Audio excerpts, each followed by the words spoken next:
Bom dia, queridos irmãos, a graça e a paz de Jesus. Enquanto eu vou me ajeitando aqui, abra em Romanos, capítulo 1, versos 16 e 17.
Então, gente, é muito difícil estar aqui hoje, depois de tantas boas exposições no livro de Atos, e ter que fazer uma pausa e assumir esse papel é muito difícil. Porque o pastor Elton prega muito bem, e ter que fazer, então, essa pausa é uma tarefa muito difícil. Que o Senhor me ajude, nos ajude nessa manhã. Vamos ler juntos os versos 16 e 17? Pois não me envergonho do Evangelho, porque é o poder de Deus para a salvação de todo aquele que crê, primeiro do judeu e também do grego, porque a justiça de Deus se revela no Evangelho, de fé em fé, como está escrito, o justo viverá por fé. Vamos orar mais uma vez? Senhor Deus, nós estamos aqui ao pé da cruz. Ajuda-nos a nós, pecadores, e remove de nós o fardo do pecado e dá-nos o fardo da cruz, que é leve, porque o Senhor carregou ela primeiro. Ajuda-nos, ó Deus, a entendermos o Evangelho, ilumina as nossas mentes e mostra-nos como o Evangelho é sobre o Filho, Jesus Cristo, que morreu e ressuscitou, e por causa de sua justiça nós podemos ser perdoados. Em nome de Jesus. Amém. 5 solas, 5 somentes, eternidade. 5 somentes que vão ecoar pela a eternidade. 5 somentes que fundamentam onde nós estamos firmados hoje. Mas o que nós queremos dizer com somentes? Quando afirmamos que a verdadeira fé cristã envolve 5 somentes, somente a Escritura, somente a fé, somente a graça, somente Cristo e somente a Deus a glória, nós estamos falando que se você é cristão, você deve afirmar esses 5 somentes. É como se fosse algo mais ou menos assim. Imagine que eu chegasse e perguntasse para você: você é cristão? E aí você responde assim: sim, eu sou cristão. E aí você para a sua resposta aqui. Isso não diz, na verdade, muita coisa sobre o que você acredita. Muitas pessoas se disseram cristãs ao longo da história e falavam que acreditavam na Bíblia. Um exemplo muito claro disso é Ário, bispo do 3º século, que defendeu em nome de Cristo e da Bíblia coisas que a palavra de Deus não ensinava, como, por exemplo, que Jesus não era Deus, mas que ele era somente criado por Deus. Isso quer dizer que é muito importante, claro, que você creia na Bíblia, mas é também muito importante o que nós acreditamos que a Bíblia ensina. Por consequência, todos nós aqui, quando somos questionados sobre a nossa fé, diremos que: você é cristão? Sim, eu sou cristão. E então um monte de crenças estarão por trás dessa única afirmação. Quer você esteja consciente desse conjunto de crenças ou não, quer você desenvolva ela na sua resposta ou não. Nas palavras de Spurgeon, toda pessoa que crê em algo deve ter um credo, quer o escreva e o publique, quer não. Assim, os 5 solas nada mais são do que um credo, e um credo nada mais é do que eu creio. Em outras palavras, um credo indica o que um cristão ou uma igreja compreende e crê que a Bíblia ensina acerca da fé e da vida. Juntando tudo, isso quer dizer que todos nós pensamos que a Bíblia ensina algo. Todos nós, de alguma forma, resumimos para nós mesmos o que a Bíblia ensina. A grande questão é: será que nós estamos, como Ario, defendendo algo que a Bíblia não ensina em nome de Cristo? Então, para a gente poder analisar isso e responder, outras duas perguntas são necessárias. A Escritura ensina algo sobre credos, catecismos ou confissões como instrumentos para ensinar o Evangelho? E segundo, como nós chegamos à fé hoje? Bem, olha o que Paulo escreveu para Timóteo na sua primeira carta, no capítulo 1, verso 13. Mantenha o padrão das sãs palavras que de mim você ouviu com fé e com o amor que há em Cristo Jesus. Carl Trueman, no livro O Imperativo Confessional, explica que aqui Paulo, utilizando essa palavra padrão, descreve uma forma, padrão ou um modelo com o objetivo de funcionar como um guia confiável daquilo que Timóteo deveria ensinar. Então aqui é como se Paulo estivesse dizendo o seguinte: olha, Timóteo, o Evangelho ele tem um conteúdo, e esse conteúdo ele precisa ser transmitido de maneira fiel, de acordo com o padrão que você aprendeu, para todas as gerações. É assim que o Evangelho se espalhou, de pessoas ensinando outras pessoas o padrão e o conteúdo do Evangelho. Nas palavras de Trueman, a transmissão da fé cristã envolve levar a história a sério, compreender Deus como o Deus que fala, ter e guardar modelos das sãs palavras e não só ler a Bíblia em hebraico ou grego. A síntese teológica é parte da tarefa da igreja.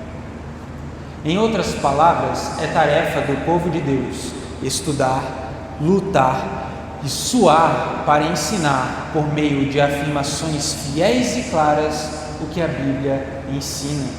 Não basta dizer eu sou cristão, eu acredito na Bíblia e não meditar nela de dia e de noite, saber o que ela ensina, saber o que é o Evangelho e viver o Evangelho. Ou seja, é minha tarefa e tarefa de cada um de vocês aqui, que se dizem cristãos, fazerem afirmações: eu creio no conteúdo do Evangelho e pregá-lo a outras pessoas.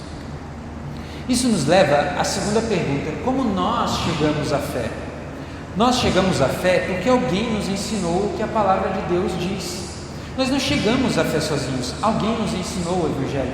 Seja você ter lido a Bíblia e visto o testemunho dos apóstolos, ou seja, você não aprendeu diretamente de Jesus, você aprendeu o que os apóstolos te ensinaram, do que eles aprenderam com Jesus, ou outra pessoa te ensinou aquilo que os apóstolos ensinaram. Ninguém chega à fé sozinho, e a nossa preocupação deve ser manter o mesmo padrão do conteúdo da palavra de Deus que irmãos fiéis têm ao longo da história lutado para ensinar e preservar. Por isso, quando nós rejeitamos afirmações do tipo 5 solas, credos e confissões, nós estamos dizendo de alguma maneira que nós queremos ser cristãos da nossa forma, fazer parte do corpo de Cristo da minha forma. Não, eu que sei como eu devo me relacionar com a igreja, eu é que sei o que Cristo ensinou. Isso faz com que nós nos desconectemos do povo de Deus que transcende todas as eras. Nós fazemos parte de um povo e somos salvos porque Deus salva um povo para si por meio de uma única mensagem, o Evangelho. No fim, ao sermos do corpo de Cristo, nós não somos indivíduos tão individuais assim, deslocados do tempo em um mundo que gira ao nosso redor. Nós fazemos parte de um povo que veio a existir muito antes de nós e que vai continuar muito depois de nós morrermos. Quando nós afirmamos que acreditamos nas mesmas coisas que cristãos do passado, nós estamos mostrando para o mundo que a Igreja de Cristo tem uma continuidade que transcende as eras, uma mensagem única para todos os povos, nações e eras. Essa é a grandiosidade da mensagem da palavra de Deus. Ela é maior do que qualquer um de nós aqui. Em outras palavras, os credos e confissões formam a base sobre o qual as nossas igrejas de hoje exercem o seu ministério. Nós estamos todos juntos e debaixo dos ombros de exegetas e estudiosos que vieram antes de nós. Quando todos nós lemos a Bíblia juntamente com credos e confissões, com os 5 solas, nós estamos lendo ela em comunidade com a igreja que transcende as eras. E é aqui que 508 anos depois nós estamos firmados. Nós estamos aqui hoje porque pessoas lutaram pela verdade. Nós estamos aqui porque pessoas morreram pela verdade. Nós estamos aqui porque o sangue de pessoas foram derramados pela verdade de Cristo Jesus. Nós devemos ser humildes e entender que nossa mensagem ao mundo não é nossa, irmãos. Ela não é nossa, ela é de Deus ressuscitando pessoas pelo Evangelho. É Deus, um povo, todos conectados por Cristo Jesus. Pensamentos, debates e reflexões foram desenvolvidas, pelo menos nos últimos 2000 anos, para que nós, hoje, ao abraçarmos a fé, entendêssemos que a igreja não começou hoje e ela não começou quando você conheceu a Cristo Jesus. Ela transcende as eras. E assim, o resumo do que foi a luta pela pureza da igreja durante ali os anos 1500 resultou em 5 somentes. Mas antes da gente desenvolver esses 5 somentes, nós precisamos entender o que é o Evangelho, porque a reforma foi, em primeiro lugar, uma luta pelo Evangelho e as suas implicações. Então, vamos voltar a Romanos 1, 16 e 17. Embora aqui esses versículos do apóstolo Paulo não sejam uma confissão de fé ou um credo no sentido normal do uso da palavra, ele é uma espécie de confissão do que o próprio apóstolo Paulo acreditava sobre o Evangelho. É uma confissão pessoal daquilo que ele tinha entendido que era o Evangelho e por que ele deveria pregar esse Evangelho.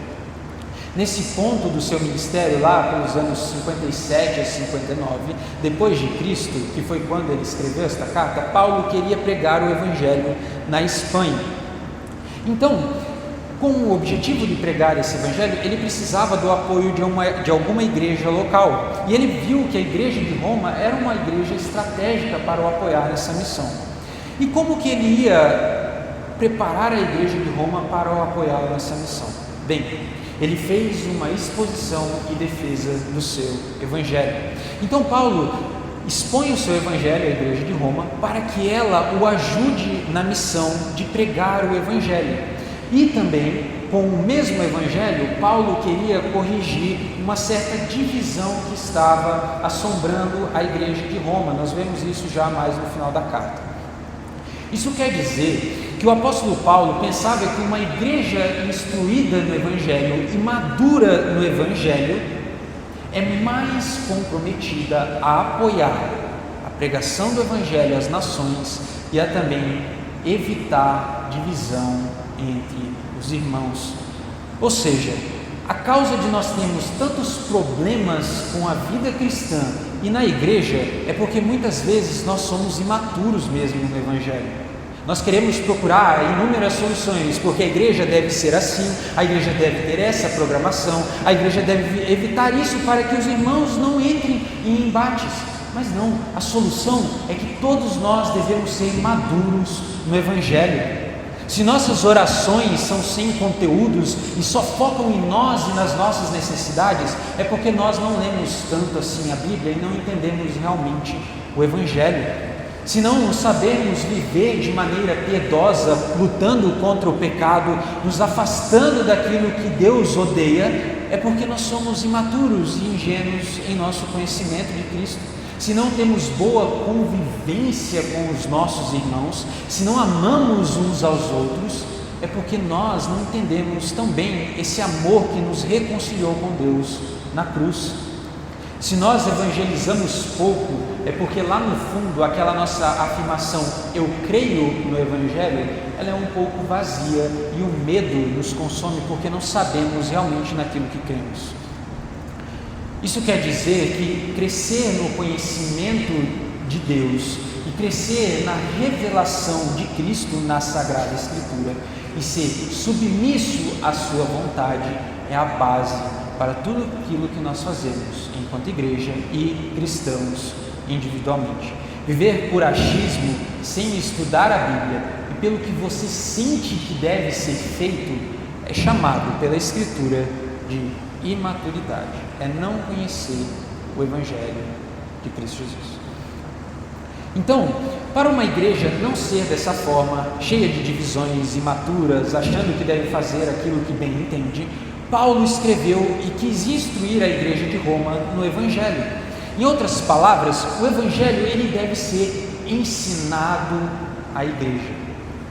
Essa era a principal preocupação do apóstolo Paulo, e por isso nós podemos dizer então que o Evangelho é o centro e tema desta carta aqui. Romanos então tem como tema o Evangelho. É claro que isso aqui não é um tratado sistemático de todas as doutrinas cristãs, mas é um resumo daquilo que Paulo pregava, é um resumo do Evangelho que Paulo pregava. E os versículos 16 e 17 então, e aí agora é muito importante que você acompanhe na Bíblia, lendo o texto, porque como que você vai saber que eu estou falando alguma besteira? Só se você ler a sua Bíblia, então é muito importante que você fique com os olhos no texto. Os versículos 16 e 17 compõem ali uma afirmação que faz uma transição entre a introdução da carta e o restante do que Paulo vai escrever até o capítulo 16. E aqui, a afirmação central de Paulo nesses versículos é o tema de toda a carta: o Evangelho como revelação da justiça de Deus, uma justiça que só pode ser experimentada mediante a fé. Esse pois, no início do versículo 16, está conectando ali os versos 14 e 15 com a afirmação que vem no restante dos versículos. E o que está conectando uma coisa na outra aqui? Nos versos 14 e 15, Paulo tinha declarado que era a sua obrigação pregar o Evangelho tanto a gregos como a bárbaros, tanto a sábios como a tolos. Só que assim como a mensagem do Evangelho de um Salvador crucificado é loucura hoje, também o era naquela época. Por isso que Paulo ele começa o resumo do seu Evangelho afirmando com toda a convicção, numa espécie de eu creio, mais ou menos assim: eu creio que o Evangelho é a mensagem de um Salvador crucificado, e apesar de acharem isso loucura, essa é a mensagem de Deus. Eu creio. Essa afirmação é uma convicção forte e firmada não num conteúdo vazio, mas no conteúdo do Evangelho. A convicção do Evangelho que está condensada aqui nesses versos é o que faz Paulo e a nós enfrentarmos a perseguição e a ofensa do mundo para pregar a salvação aos perdidos e a todos os povos. É só quando nós cremos que, apesar de parecer loucura, mas que a mensagem de salvação é um Salvador crucificado, apenas quando nós cremos nisso mesmo é que nós vamos enfrentar a ofensa e a perseguição, que nós vamos poder, mesmo presos, cantar louvores ao Senhor como o apóstolo Paulo, ser alegre na perseguição, apanhar e falar: graças a Deus eu posso participar do sofrimento do meu Salvador. É só quando nós cremos mesmo nisso que nós vamos pregar o Evangelho às nações. Irmãos, não é um creio vazio que vai fazer você viver a vida cristã. mas é um creio saturado pelo Evangelho. E o que é o Evangelho? Responder isso é o que define a nossa vida como cristãos. Essa era a luta de Lutero que nós vimos aqui mais cedo. Como um pecador pode ser justo diante de Deus? Essa pergunta causava grande conflito espiritual para Lutero. Veja o que ele mesmo diz: embora eu vivesse como um monge irrepreensível, sentia que cometia pecados contra Deus e que tinha a consciência extremamente perturbada. Não podia acreditar que ele seria subornado pela minha satisfação. Eu não amava, na verdade, odiava o Deus justo que punia os pecadores, e em segredo, se não com blasfêmia, eu certamente murmurava muito. Estava irado com Deus e me questionava se já não era suficiente que os pecadores miseráveis, eternamente perdidos do pecado original, fossem esmagados por todo tipo de adversidade pela lei do decálogo, sem que Deus intensificasse a dor no Evangelho, e também que sofressem com a ameaça da justiça e da ira divinas que emanam deste Evangelho. Então fiquei com a consciência fervilhando e bastante confusa. Não obstante, bati impunemente sobre Paulo enquanto estava naquela condição, desejando com todas as forças saber o que Paulo queria. Por que Lutero estava se sentindo dessa forma, como irritado com um Deus justo? Porque aquilo que era ensinado pela teologia medieval não era realmente o Evangelho. Veja o que eles estavam ensinando nas próprias palavras de Lutero. Com toda certeza, gostaria de ter compreendido o que Paulo dizia em sua carta aos Romanos. Contudo, o que me impedia de compreendê-lo não era tanto a falta de coragem, mas aquela frase do primeiro capítulo, porque no Evangelho é revelada a justiça de Deus. Pois eu odiava aquela expressão, a justiça de Deus, que haviam me ensinado a entender como a justiça por meio da qual Deus, que é justo, pune pecadores injustos. Franklin Ferreira explica que os cristãos medievais criam que se o pecador fizesse o necessário, a graça de Deus, dada por meio dos sacramentos, possibilitaria que o pecador cresce em justiça a ponto de algum dia ele ser realmente justo e digno dos céus. Eles interpretavam a justificação como se tornar justo. O que estava acontecendo aqui é que eles estavam tratando esse ato de Deus declarar o pecador justo como a santificação, aquele processo em que todos nós somos aperfeiçoados à imagem de Cristo. E aí é claro que assim você não via solução definitiva para a alma aflita de um pecador como a de Lutero, uma vez que era apresentado a eles um Deus justo que julga pecadores injustos e que requer deles obediência perfeita, mas estes pecadores não conseguem obedecer perfeitamente porque são escravos do pecado. Qual era a solução? Você não tinha como chegar ao final da sua vida sabendo: nossa, agora que eu vou morrer, eu realmente vou ser declarado justo diante de Deus. Eles não tinham essa certeza, as almas estavam aflitas. Você, depois da morte, teria que encarar um Deus santo e justo sem solução. O máximo que era ofertado era que, por meio de indulgências, você pudesse ali diminuir a sua punição. Os cristãos poderiam obter graça por seus méritos e receber dos sacramentos um tipo de fortalecimento da fé, mas sem nunca chegar à segurança da salvação. Mas graças a Deus, assim como em todos os momentos da história de redenção, o Senhor nos trouxe de novo o Evangelho. Lutero afirmou a justificação pela graça, o artigo pelo qual a igreja se mantém de pé ou cai. Veja o que ele diz: por fim, pela misericórdia de Deus, meditando dia e noite, prestei atenção ao contexto das palavras, a saber, porque no Evangelho é revelada a justiça de Deus, como está escrito: o justo viverá pela fé. Então comecei a entender que a justiça de Deus é aquela por meio da qual o justo vive por um dom de Deus, a saber, a fé. E este é o significado. A justiça de Deus é revelada por meio do Evangelho, isto é, a justiça passiva com a qual o Deus misericordioso nos justifica pela fé, como está escrito: o justo viverá pela fé. Nesse momento, senti que havia completamente nascido de novo e entrado no paraíso pelas portas. Como que Lutero entendeu isso? Analisando o contexto das palavras. Por isso que nós vamos também analisar o que está sendo dito aqui nos versos 16 e 17. Veja, está escrito aí, e leia aí: o Evangelho é o poder para a salvação de todo aquele que crê. E Paulo, lá nos versículos 3 e 4, já tinha nos ensinado, veja aí, que o Evangelho é sobre Cristo Jesus. No verso 3 diz: Este Evangelho diz respeito a seu Filho, o qual, segundo a carne, veio da descendência de Davi e foi designado Filho de Deus com poder, segundo o Espírito de santidade, pela ressurreição dos mortos, a saber, Jesus Cristo, nosso Senhor. O que Paulo está dizendo aqui é que o poder que ressuscitou Cristo dentre os mortos é o mesmo poder de Deus empregado na salvação de pecadores por meio do Evangelho.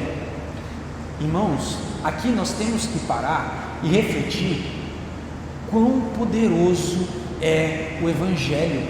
É o mesmo poder que ressuscitou uma pessoa, Cristo Jesus, dos mortos.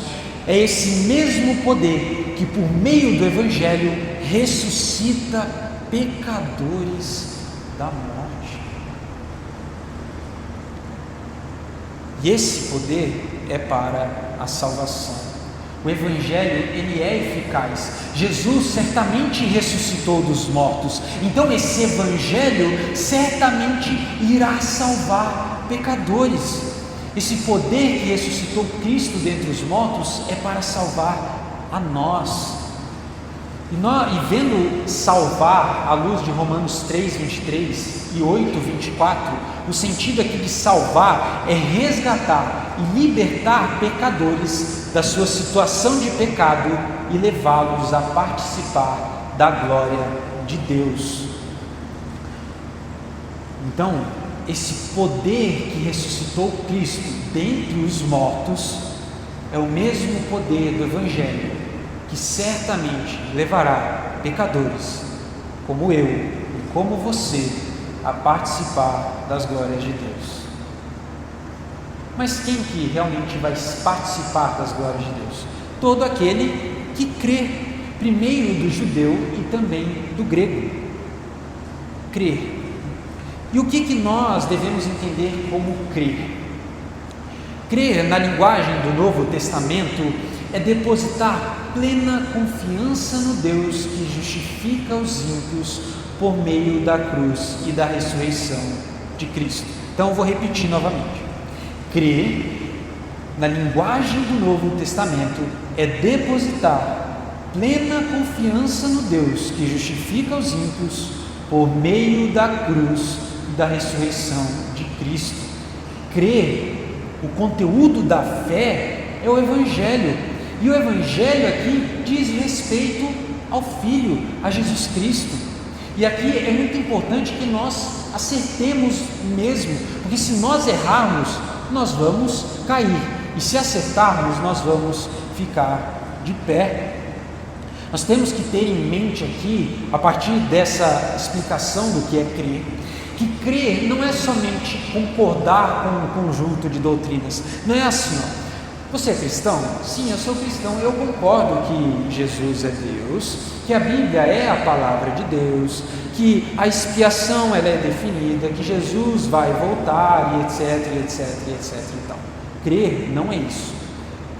Crer é confiar em uma pessoa. Crer é confiar no Filho, em Cristo Jesus, em sua vida e obra, é conhecer a Cristo Jesus. São afirmações do tipo, eu creio. E não estamos somente então concordando com um conjunto de doutrinas, mas estamos pessoalmente conhecendo e confiando no Deus que nós confessamos. Crer não é eu sou cristão, mas é realmente conhecer o Filho, ser transformado à imagem do Filho e confiar que somente Ele vai te livrar da morte. Nós temos que estar pessoalmente nos agarrando a Deus e dizendo que estamos comprometidos com os seus mandamentos e que nós iremos obedecê-los. Crer não é somente viver da minha maneira, mas é viver da maneira de Deus, da maneira que Cristo viveu. E aqui nós temos que ter em mente que você, cada um de vocês aqui é responsável por crer. Então, se você não creu, avalie aquilo que será dito que é o Evangelho e creia. Mas crer, ao mesmo tempo que é responsabilidade minha e de cada um aqui, é também um dom da graça de Deus, é um dom soberano de Deus. Crer é responder à graça que Deus dá por meio de Cristo. É Cristo que te salva, não é a sua fé que te salva, é Cristo que te salva por meio da sua fé. O que te sustenta não é a sua fé, é Cristo que sustenta a sua fé e que sustenta a sua vida. João Calvino explica: a fé é uma espécie de vaso com a qual nós chegamos vazios e com a boca da nossa alma abrimos para buscar a graça de Deus. Crer, mesmo sendo um ato que eu faço e cada um de nós fazemos, não tem mérito algum diante de Deus. Quando você chegar diante do juízo divino, você não vai dizer: Senhor, abre aí o portão para eu entrar porque eu criei. Você vai dizer assim: Senhor, eu não mereço estar aqui, por causa de Cristo, me deixe entrar no paraíso. E aos que creem, que confiam no Filho, então, que serão salvos, todos os que creem. Isso mostra que a mensagem do Evangelho é para todas as pessoas, povos e nações. Não está dizendo que todos serão salvos, mas que o Evangelho deve ser pregado a todos. E que a barreira de judeus e gentios foi destruída. Em nome de quem? Em nome de Cristo. Não há mais barreiras culturais, há o nome de Cristo governando, reinando sobre tudo. Mas por que primeiro do judeu? Porque primeiro a promessa do Messias foi feita ao judeu. É disso que trata Gênesis até Malaquias, certo? O último livro do Antigo Testamento. Bem, e há então uma prioridade para o judeu, de alguma forma, que está lá em Romanos 9 a 11. Mas isso aqui que Paulo está dizendo é que o Evangelho é para todos. Todos devem ter acesso ao Evangelho e nós devemos pregar esse Evangelho, porque é nesse Evangelho, que é sobre o Filho, que a justiça de Deus está sendo revelada. O significado aqui de revelar, mais comum no uso do apóstolo Paulo, é que o Evangelho torna manifesto a justiça de Deus. Isso significa, irmãos, que é iniciativa de Deus revelar a salvação. Nós nunca vamos chegar ao conhecimento do Evangelho se Deus não revelar ele. Babel já nos mostrou isso. Nós não chegamos a Deus pelas nossas forças. É o Senhor, é Deus quem fala por meio da sua palavra, e que assim, somente se Ele falar e revelar, que nós podemos conhecê-lo. Mas o que é a justiça de Deus? O que é aquilo que afligia a alma de Lutero? Eu gostei da definição, enquanto eu estudava, que está no livro Introdução Bíblico-Teológica ao Novo Testamento. E o teólogo que fez a exposição ali de Romanos disse o seguinte, eu vou usar as palavras dele: a justiça da qual Paulo fala aqui não é um atributo de Deus, como por exemplo que Deus é justo, nem tampouco é a ação salvadora de Deus que rendeu ou produziu a justiça. A justiça de Deus é a provisão de Deus aos pecadores.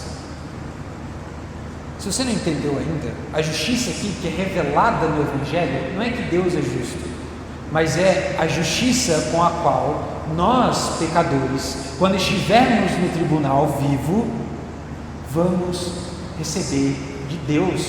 Nós, quando estivermos lá, sendo julgados por Deus e falarmos que Cristo é a nossa única esperança, Ele vai falar: então, já que você depositou a sua esperança unicamente em Cristo, eu dou a justiça de Cristo a você, e então você é justo. Como Lutero redescobriu, nós estamos dizendo que isso significa a justiça de Deus, a nossa condição diante de Deus. Não é aquela nossa transformação, santificação, mas é uma atividade na qual Deus nos absolve no tribunal divino. Isso dá paz à alma. Nós temos a salvação. Quando nós cremos no Filho e o conhecemos por meio do Evangelho, nós somos perdoados, nós somos declarados justos. Não é pela nossa força ou nossa obediência, porque nós somos pecadores miseráveis, nós não podemos fazer nada diante do Deus justo, mas é pela obediência do Filho, que é Deus e homem, que nos foi dada de graça pela fé, que nós somos perdoados. Essa é a maravilha do Evangelho, que é loucura ao mundo, salvação sem obras. É a maravilha da graça de Deus que nos reconciliou com Ele e nos levará à eterna glória por meio da fé.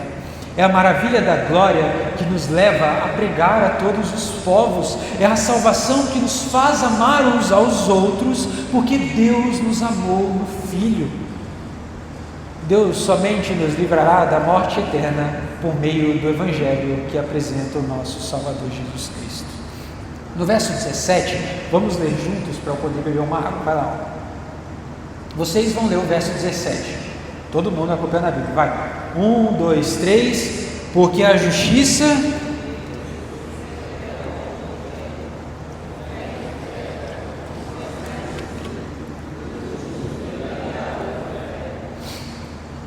A expressão aqui de fé em fé significa de fé do início ao fim. Essa é a explicação que João Calvino dá sobre essa afirmação. E o restante, o justo viverá pela fé, é uma citação de Hebreus 2,4.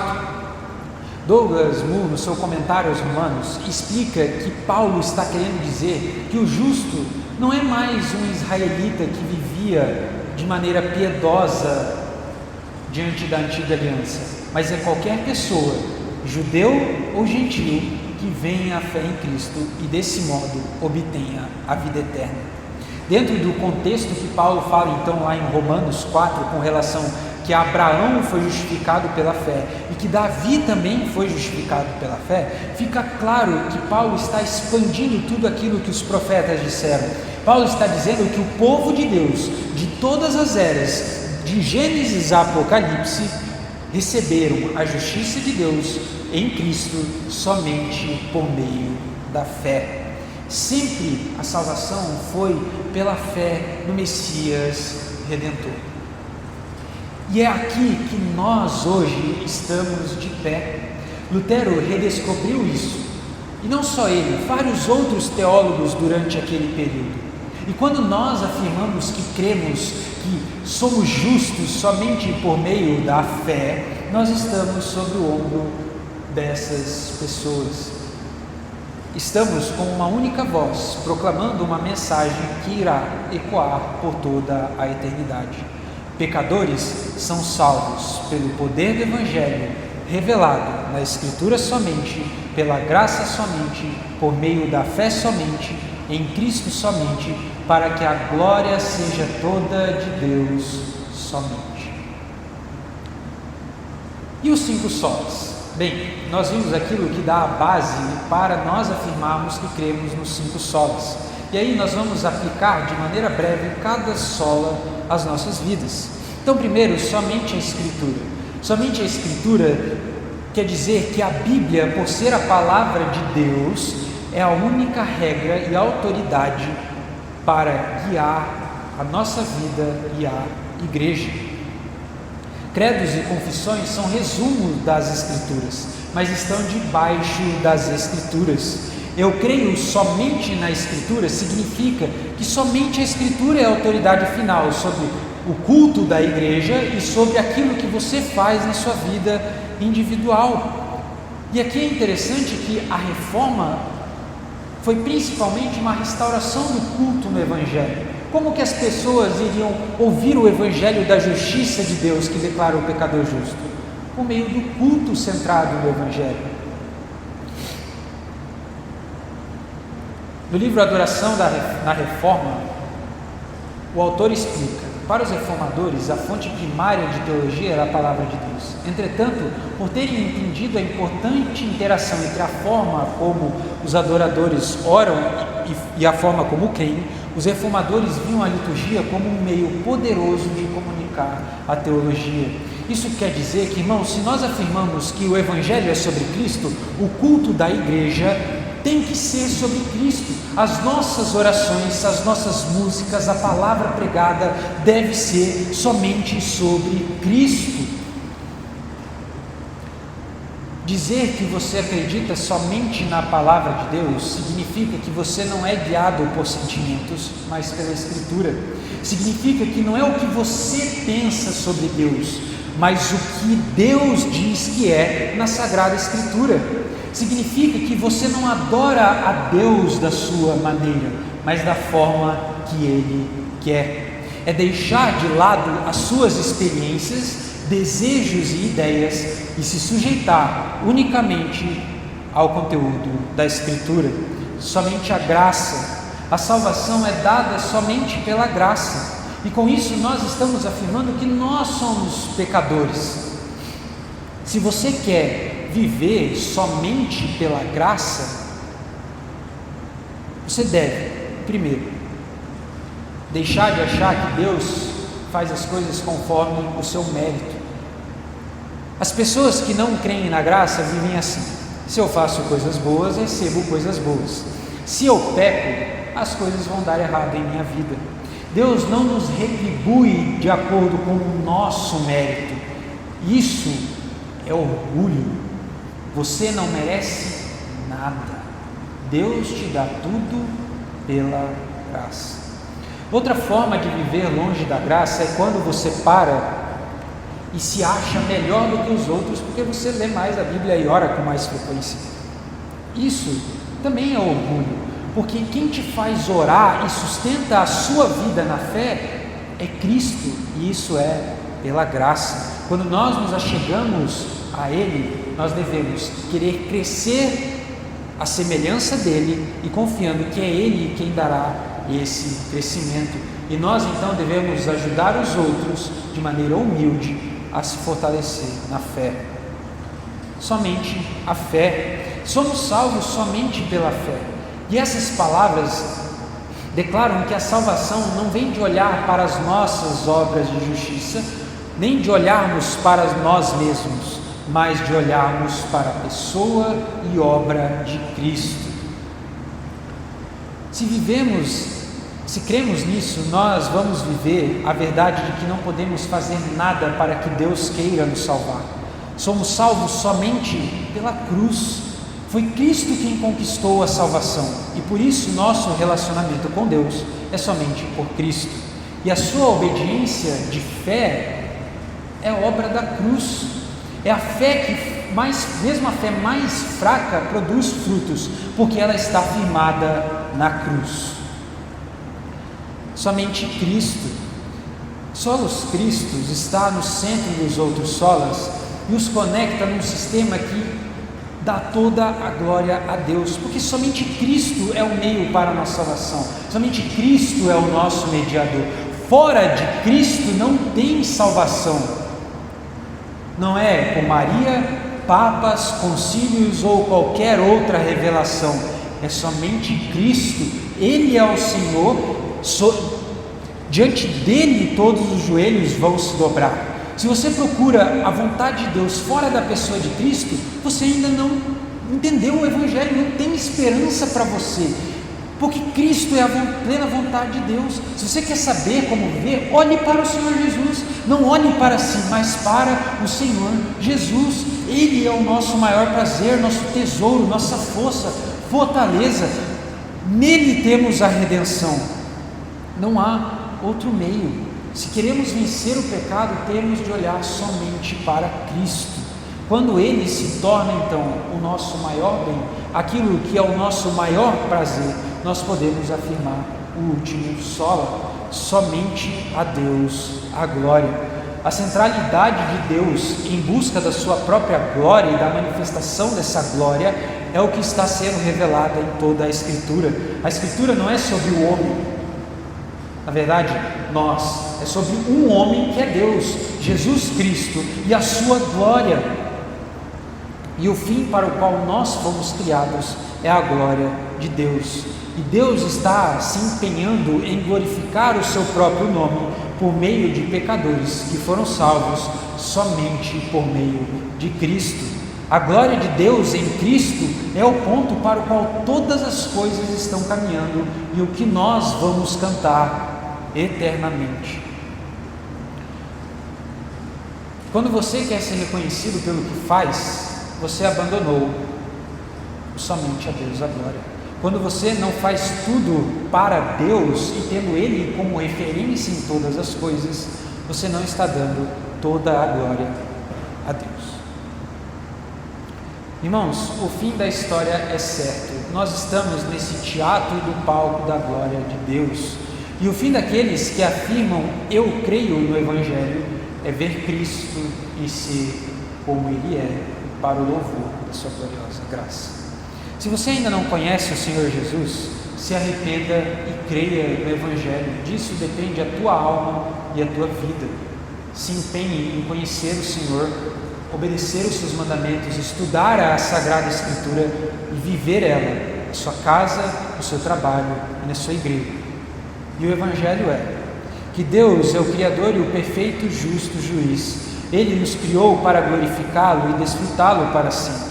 No entanto, todos nós pecamos, tanto em Adão como nosso representante, como em nossas ações individuais. Merecemos a morte, merecemos o inferno e, de fato, já nascemos espiritualmente mortos e sem esperança em nossos pecados. Necessitamos que Deus nos dê vida espiritual. Deus enviou seu Filho, Jesus Cristo, plenamente Deus e plenamente homem, para sofrer a morte que merecíamos. Ele, Cristo, ressuscitou dentre os mortos para a nossa justificação, provando que era o Filho de Deus. Se desejamos que a perfeita justiça de Cristo nos seja dada e imputada, e a penalidade do nosso pecado lançada sobre Cristo, temos de arrepender-nos dos pecados e crer em Jesus para a salvação. Assim, temos a esperança de que, como Deus ressuscitou Cristo dentre os mortos, também irá nos ressuscitar no último dia. Que a nossa mente esteja cativa à palavra de Deus, que não possamos fazer outra coisa a não ser confessar com todos os crentes de todas as eras aquilo que está em Judas 24, 25. E ao Deus que é poderoso para evitar que vocês tropecem, que pode apresentá-los irrepreensíveis diante da sua glória, com grande alegria, a este que é o único Deus, nosso Salvador, mediante Jesus Cristo, Senhor nosso, sejam a glória, a majestade, o poder e a autoridade, antes de todas as eras, agora e por toda a eternidade. Amém. Vamos orar? Senhor Deus, ilumina a nossa mente. Somos pecadores. Se o Senhor não nos salvar, nós estamos perdidos. Senhor, ajuda-nos, o Teu Espírito, a ver a beleza do Evangelho e a Tua glória aqui manifestada. Que a Tua justiça está disponível a pecadores. Que nós, pela fé, podemos ser declarados justos pelo Senhor. Ajuda-nos, Senhor. Aqui nós estamos e não podemos fazer outra coisa senão estarmos diante do Senhor. Que o Senhor nos ajude. Em nome de Jesus Cristo. Amém. Abre a sua Bíblia, por gentileza.